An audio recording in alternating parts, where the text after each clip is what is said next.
Erez, thank you for joining us today. You set up tours in Tel Aviv in unusual places like the Levinsky Market. How did you come up with this idea? Well, I've been a professional tour guide for quite a while, and one of the things that I really like is to look around the area where you live, and I live around the Levinsky Market. This is why I come up with several tours around that area, different restaurants, different shops that are worthwhile visiting, even a barber shop that's quite surprising, good coffee shops, so there's a lot to see around there. Depends on the audience, I take them to different places. Okay. I heard you know everything about Tel Aviv. Can you tell us a little bit about this area that we're sitting in? So I have to say that I don't know everything about Tel Aviv. If I knew everything, it would have been boring. One of the best things is to keep discovering, and there's a lot to discover because look, behind you, it's the old city of Jaffa. And you have their ancient sites that go 4,000 years ago.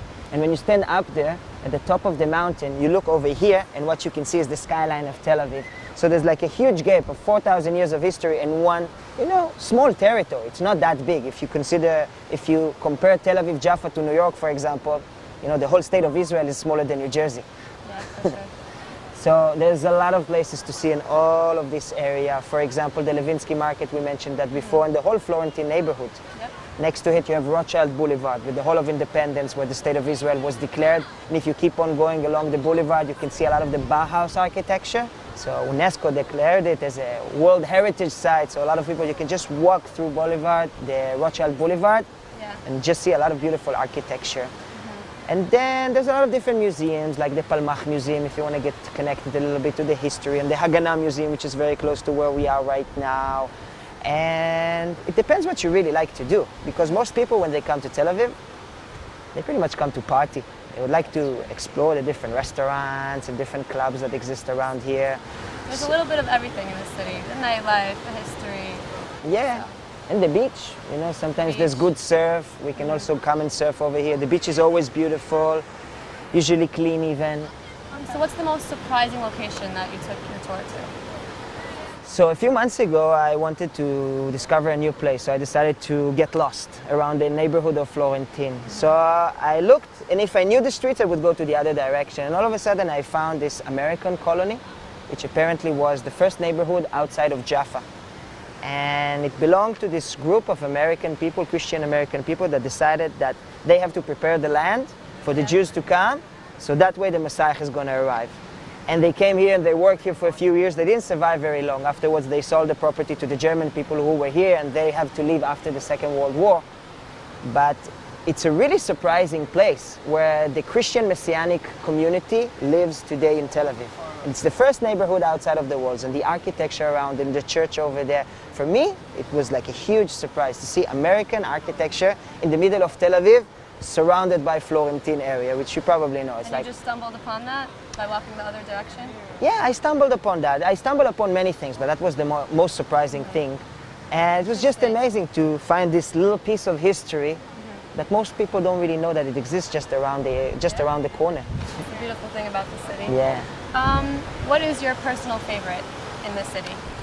So we spoke a little bit about the Levinsky Market before. I think it's by far the funkiest, most vibrant area today in Tel Aviv. And just underneath where I live, it's a place called Merchavia Arba, that's like the name of the street. And it's like a little area that has one of the best coffee shops I've ever came upon in my life. It's called Cafelix. It's just 3 stores they have, but really great coffee that this guy from Germany is bringing from all around Europe. And he's cooking them in this really special way. So, I don't know, you like coffee? I do. So you would love this place. And just next to them, there's a new bar/restaurant. It's called the Oggies. And they have this amazing food, like great burgers, great hot dogs, great food.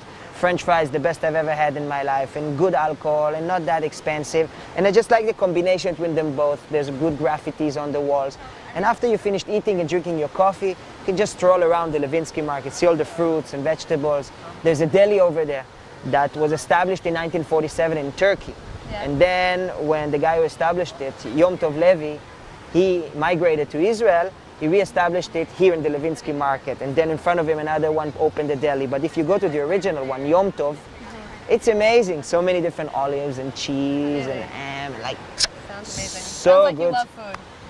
I love food because I am a tour guide, and you know, people always remember, you know, what they did and what they ate. Yeah. That's the easiest thing. So you got to give them good food, and you got to give them a little bit of content and history.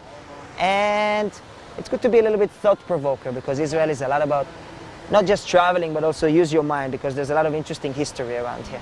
Okay, sounds amazing. Finally, there's so much to see in this city. What do you think, in your opinion, is the longest a tourist could stay? I've seen people coming here for a night and staying for the rest of their lives, and I've seen people, you are a living Something example. like that. I can tell you one thing. It's a never-ending thing. In Israel and Tel Aviv specifically, there is so much to discover. You remember what I told you about this formula? Just get lost. If you know the street, go to the other direction. Yeah. Every few weeks I do it, and I discover a whole new world, a few different restaurants, a different bar, a new place, a new portion of meal that I really want to eat. So I would say take minimum 2 nights or 3 nights to be here, or else you're just going to feel like you haven't been here enough. Yeah. And the longest?